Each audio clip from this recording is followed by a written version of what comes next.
Hey guys, welcome back. I'm Dr. Nate. I'm Dr. Kelsey. And today we're going to be talking about how to properly perform the squat. It's one of those movements and one of those exercises in the gym that can be fairly daunting, but if you can do it properly, it's exceptional for your lower body and for your core in addition. So we're going to touch on some of the points, but some of the basics as well on how to properly perform a squat. So when you're starting a squat, first things first is positioning or posture. So we're gonna have Dr. Kelsey here help us out with the modeling. So what she's gonna do first is have her feet just outside of her shoulders and her toes are gonna slightly point outwards. With her shoulders, they're gonna be up and they're gonna be back.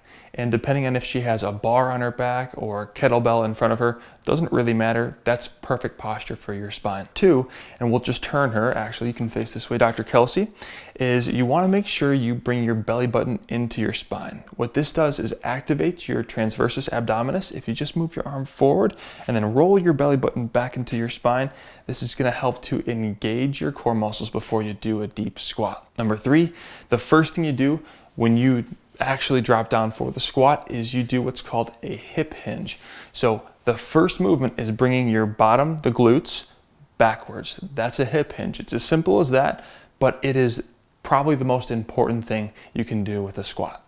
So we'll just start with that. Go ahead and start the movement, Dr. Kelsey, hip hinge backwards, and then go ahead and drop down. And as you'll notice, her knees are staying behind her toes. That's extremely important because this keeps pressure off of the knees. A lot of times people can have knee pain when they do a squat. This will prevent that. And if we just turn you the other direction, Dr. Kelsey, we'll just do that one more direction here. Yep, go ahead and drop down slowly. Hip hinge first. As she drops down, we want to make sure that her knees are in line with her toes as well. That will also spare the knees from injury.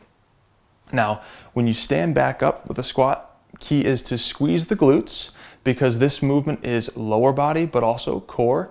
And when you squeeze the glutes, you don't have to arch your back backwards, so you can face this way again, Dr. Kelsey. When you squeeze the glutes, go ahead and do a full squat, hip hinge first, keeping the toes in line with the knees, perfect. And she's squeezing the glutes at the top. That's perfect. She doesn't have to arch her back backwards. That will put you at risk for lumbar injuries, disc bulges, that sort of thing. But that is the basics to performing a perfect squat.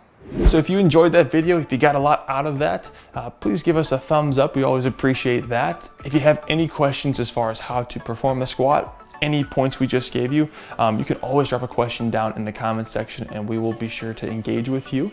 And we just want to say thank you so much for watching our videos. We're going to be putting out new content every single week, so if you'd like to subscribe, we'd appreciate that as well. But thank you again for watching. We'll see you next time.